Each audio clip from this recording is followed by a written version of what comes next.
for that. So I might not tell the same story 3 times, but you will notice that my talk is divided into 3 parts, so we still have the magical scientific number. All right. So, hello everyone, my name is Brent Harrison.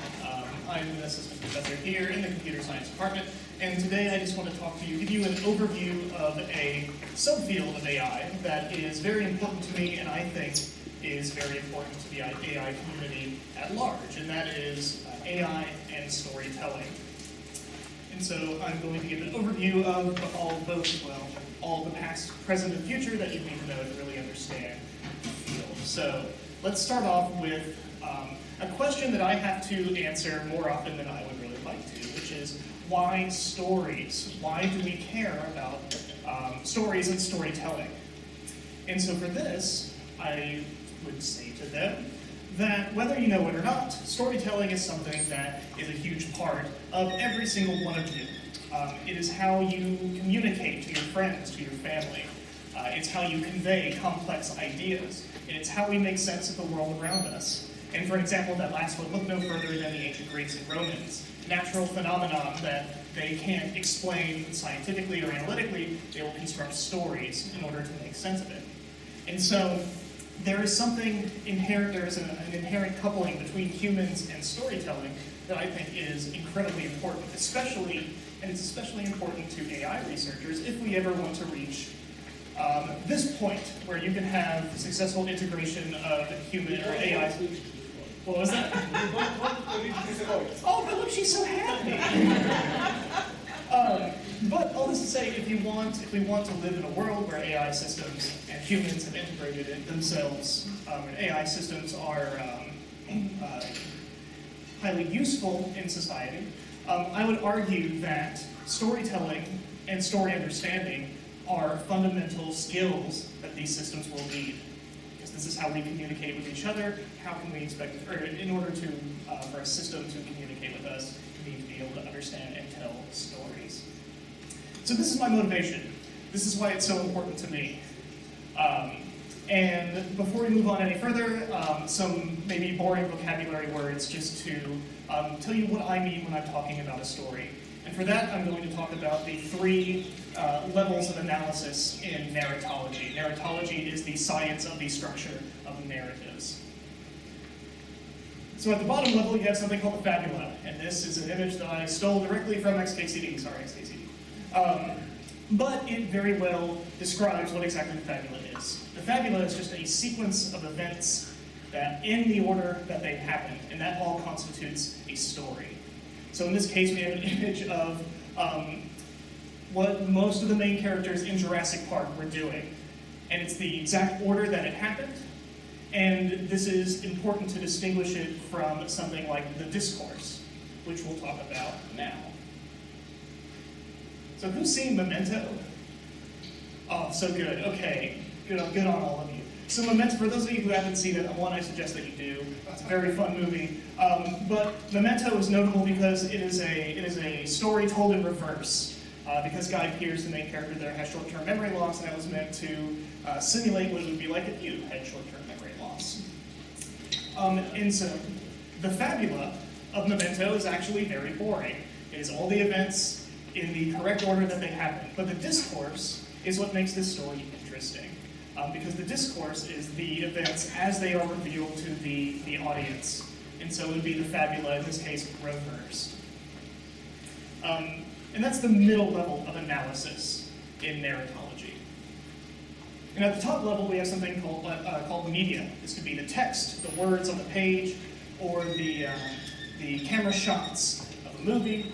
This all comprises the top level of analysis, because even the words that you use to describe an event, or the camera shots that you use to film an event, can change the meaning of the story itself. However, even though media and discourse are important, it's important to know what they are, in computational storytelling, we don't usually deal with these, because it turns out these are very, very hard. We're still trying to figure out the Fabula level.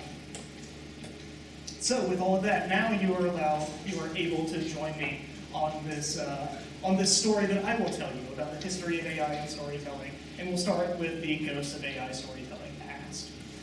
So back in the olden days, back in 1977, storytelling was a brand new, well, computational storytelling was a brand new field. People recognized the importance of getting computers to tell stories, but they didn't really know how they wanted to go about doing it. And so they came up with what I think is a reasonable path to success. They said, okay, what if we simulate a world? We create all the rules for this world, and then we populate it with characters. And we create all the rules for how these characters can act in this world. And then we let them go. And then stories will emerge, right? Yeah, I think that's right. I think that'll definitely happen. And so it was essentially The Matrix before The Matrix came out. However, maybe not the best idea in retrospect, but we'll get there, don't worry. So the system that I want to talk about first is something called Tailspin. However, it has nothing to really do with the TV show Tailspin. But I don't know, that's just what they called it. So it was written by a man named James Meehan in 1977. Old paper. But what's notable about it is that it was one of the first storytelling systems that used simulation. And so they created a world populated with characters, gave this world rules, and then they said, okay, characters, go and do your thing, according to these rules. And the actions that you perform, those will be the story. This will be how we generate the story. And in particular, what they wanted to do was they wanted to reproduce fables. So there's an interesting thing to be said for the initial desire to create stories for some kind of moral reasoning, but that's a separate talk entirely. What's notable here is that a lot of times the stories that they got out were a little weird. For example, this is a story that Tailspin produced. Once upon a time, there was a dishonest fox and a vain crow. Who knows how this is going to go? One day, the crow was sitting in his tree holding a piece of cheese in his mouth. He then noticed that he was holding the piece of cheese. He became hungry and swallowed the cheese. The fox walked over to the crow. The end.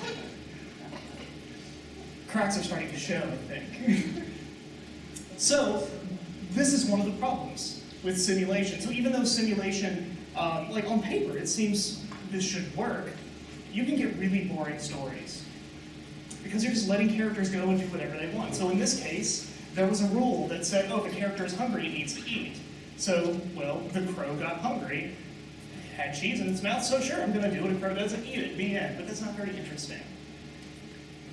This is my favorite story coming up. So here's another fun one. So Henry Ant was thirsty. He walked over to the riverbank where his good friend Bilbert was sitting. Henry slipped and fell in the river. Gravity drowned. Rest in peace, gravity. So, there are limitations on the world that you can create, computational limitations. And so one of them is that you have to now re-implement all of these natural phenomena. And while you're telling a story, you don't think about these things. So how they chose to implement gravity was gravity's now character. And gravity's sole role is that when one character is in a place where they should fall, gravity will, bam, push them down. However, in this case, where they were pushing the ant that they were pushing down was into a river, and gravity itself fell into the river, and gravity can't swim, of course, so gravity drowned. Whoops. So yes, all of this is to say that AI and storytelling is hard. And this paper is significant, and this work was significant because it gave one of the first glimpses into just how hard this problem is. Because we as humans, this is something we do every day. But this shows us that, oh, we have to put a little more thought into this process. And surprisingly, up until, I'd say, 10 to 15 years after this, people were still chucking away on simulation-based approaches to storytelling. Actually, one researcher, Mark Cavaza, who up until, I think, as late as 1995, 1996, was still trying to do simulation. But that brings us to the next age of computational storytelling, the ghost of AI storytelling present. Although this is a little bit of a misnomer, because even the stuff I'll talk about here is a little old. So generally, people have come to the conclusion that, okay, simulation is too much work. There are too many moving pieces, we can't really control how the pieces all fit together, so what do we do? And the answer that researchers came up with was something called story planning. And it turns out story planning solves a lot of the problems that we had with simulation. For those of you who aren't familiar with planning, it's a general AI approach to solving a sequential decision-making problem. So you have some initial state of the world, you have some goal state you want your world to end up in, and you have a set of actions and you know how they affect the world. And by chaining these actions together, you can move the state from your initial state into your goal state. And it turns out that level of control is really what we needed to make storytelling possible. What's also beneficial here is that we can define interesting stories. So remember, the first thing that we got out of Tailspin was really, really boring, but I mean, it made sense, I guess. Using planning, you can define certain regions of the space that you want to happen. It's like, oh, maybe I want to hear a story about the princess rescuing the knight from a dragon. Okay, in simulation, that might be really, really hard to make happen, but with story planning, we can explicitly define these as goal situations, or sub-goal situations. And so for the longest time, and actually still even now, most people use planning to solve, or to perform computational storytelling. But what this allowed people to do is focus on other problems rather than just coherence. And one of the big ones that they focused on was interactivity. Because we've got to create the holodeck, guys. I want to go into the holodeck and be in Shakespeare. So can anyone take a guess at what the big problem with interactivity is? Like, why is it hard? Yeah. Because you could be in Shakespeare world and you say like I Googled for answer to Shakespeare's riddle, and there's no Google in Shakespeare world. Yeah, so it's human choice. Turns out people are the big problem. Anachronism's a symptom, I think. But accounting for interactivity, especially in planning, is a difficult thing to do. Because planning is very rigid, and what I want to do might not go with what the author says should happen. So maybe in Shakespeare world, yeah, I want to whip out my phone and start doing stuff. If you can't handle that, well, what do you do? And so that brings me to the next big system that I want to talk about, which is called mimesis. And so remember I said the present is kind of relative. This was published in, I think, 2000, 2001. But it was one of the earlier systems for doing interactive narrative using planning. And what's notable here is that Michael Young came up with two strategies to handle human autonomy, to kind of balance human autonomy, player autonomy, with authorial goals. So I can do what I want, but the author's still going to tell the story that they want to tell. First of these is called accommodation. This is, I think, this is kind of the obvious solution. Oh, if somebody does something that I don't expect, just incorporate it, just roll with it. In planning terms, whenever a person does something that would threaten a plan, so if it is now impossible for you to plan to a goal state, we simply replan. We come up with an alternative story that will get me to my goal. However, you can't always replan. Sometimes somebody messes up a story so bad that there's nothing else that you can do. And in that case, Young and Co. came up with something that they called intervention. And intervention is not the most elegant solution in the world, but it is effective. And so what intervention says is that if you are ever to do something, if you're ever to perform an action that will make it so I cannot solve this problem, so I can't plan to the end, and I can't replan, then I'm just not going to let you do it. So you end up with situations where you might have a hallway full of doors, and they're all locked, except for the one at the end that I really want you to go down. So it's not elegant, but it is a solution. And Michael Young always meant for this to be a last-ditch effort, something that you could do when there were no other options. So it's very much the blunt object way of storytelling. Yes? Oh. No, I don't understand exactly the planning part. Oh, yeah. Oh, yeah. Well, It seems to me that in order to make a story, you need a story. Mm-hmm. So you just figure out the details to get where you want to go. So we're defining story as just this sequence of events. And so it might be like, let's see, the princess was at the castle. Then the dragon comes to the castle. The dragon steals the princess. The dragon takes the princess back to his lair. The knight picks up his weapon. The knight goes to the lair and gets back the princess. And so if you set up this domain, if you set up this world correctly, the answer to the planning problem will actually be the story itself. This is already the story. Mm-hmm. Yeah, that is the story, but you don't initially have it. You have the world. And so the planner is trying to figure out, okay, what are ways that I can go from this starting position, which is princesses at the castle, maybe knights at the castle, and dragons in the lair, to this ending situation, which is, oh, the knight has rescued the princess and the dragon is dead, maybe. And that sequence of actions is the story itself. Naturally. You don't define it ahead. You're right, yeah. Yeah, you don't define it ahead of time, it actually learns what the story is. However, it does highly depend on your initial definition of the world, which is one of the limitations of planning-based approaches. Yeah, and there's actually another fun example. This is the third story that I'll tell you, and it is Star Wars. So, Star Wars is great for so many storytelling talks, because it covers all of the big storytelling tropes. But for this one, it turns out if you just follow C-3PO and R2-D2 here through their adventure early on in A New Hope, you will find one very good example of accommodation and one very good example of intervention.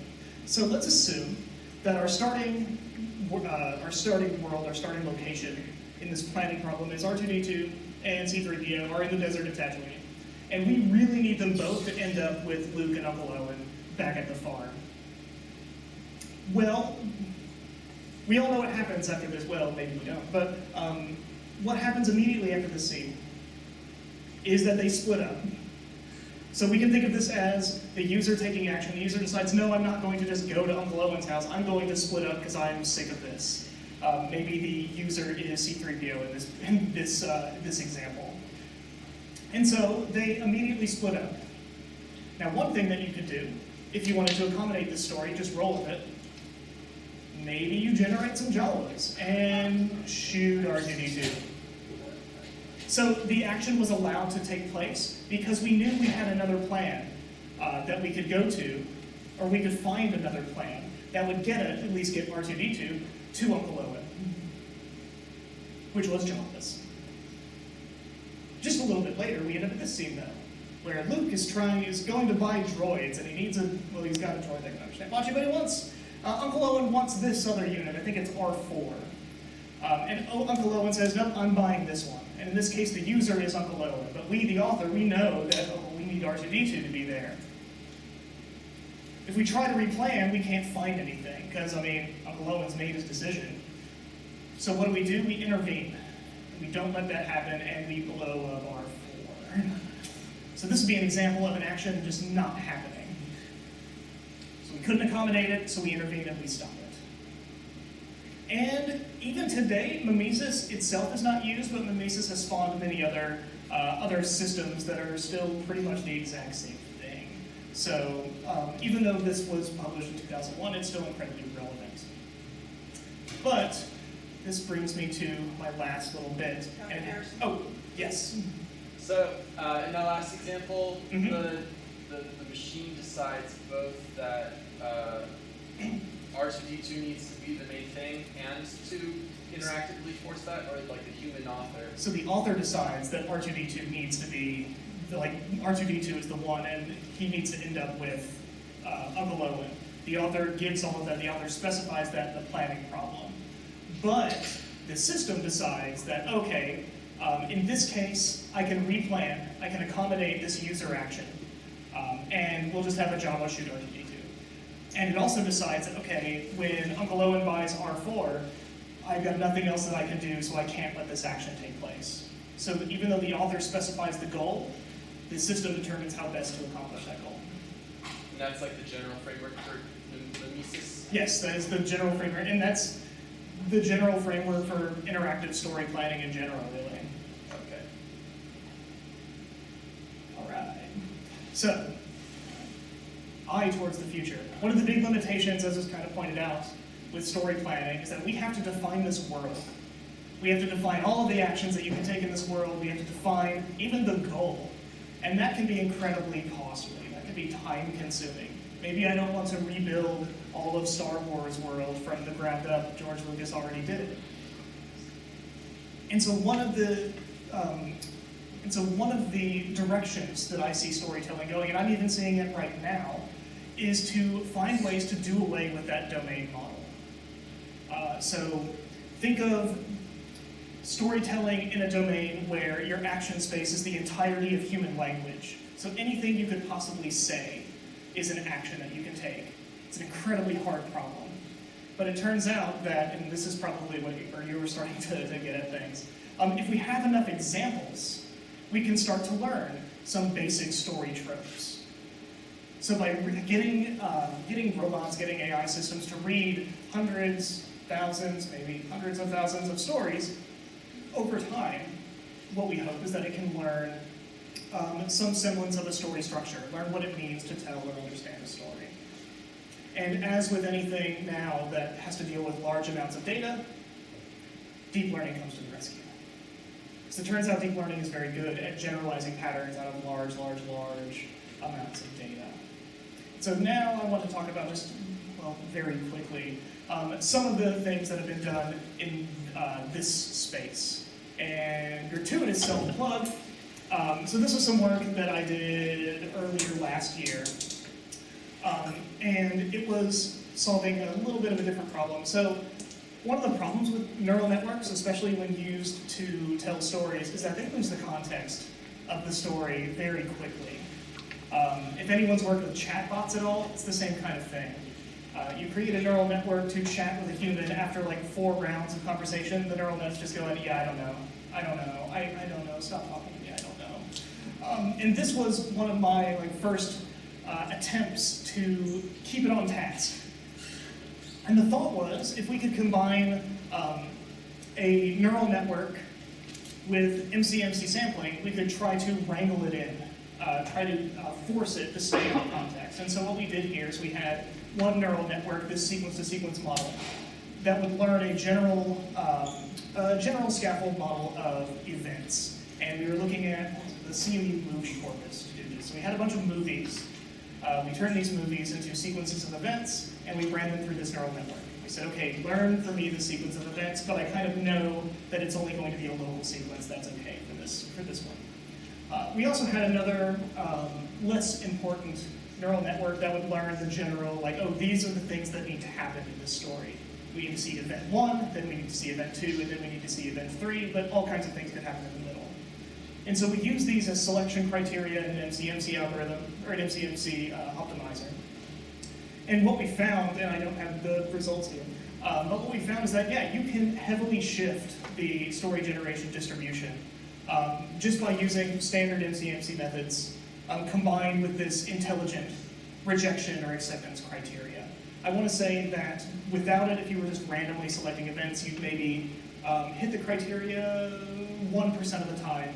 After applying this, we were able to produce a story that fit our specifications about 80 to 90% of the time. The problem is that these stories were not understandable at all because our event representation was something like subject, verb, object.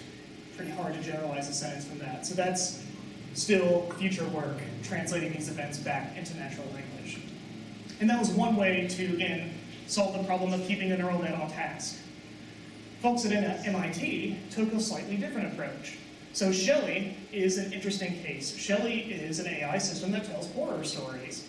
And Shelley was trained by reading the creepypasta subreddit, stories posted there.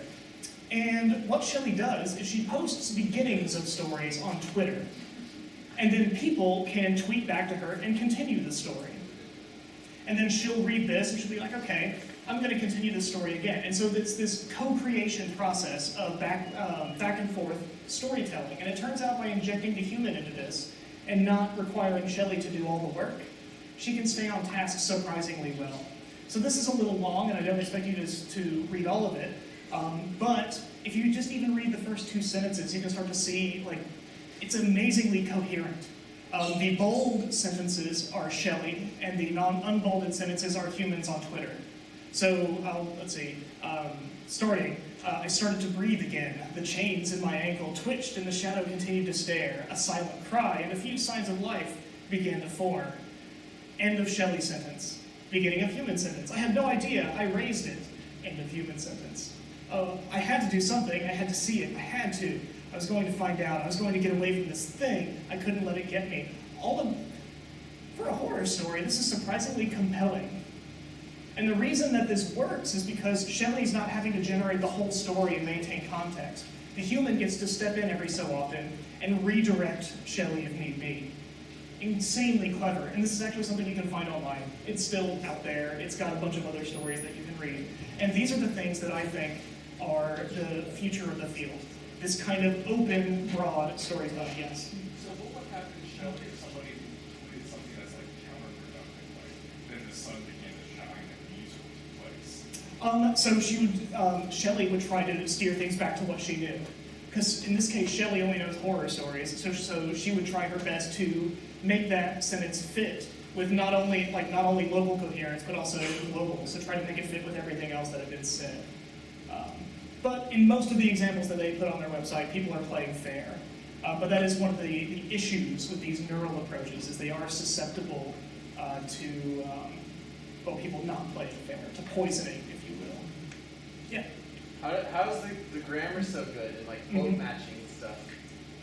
So, I actually don't know. Humans, however, apparently make mistakes. Oh yeah, humans definitely make mistakes. I don't know if you noticed that, but where is it? I found one earlier, and it was really fun. Then I something. Yes, then I something. Humans make mistakes. But it turns out if you let a neural net run long enough, its grammar is going to be surprisingly good. And especially if it's these small text chunks that you're making. Because usually where you start to see grammar break down is if you make longer and longer chains. Because it just doesn't know what to do at that point. And I'm sure there was also maybe a small amount of human intervention here.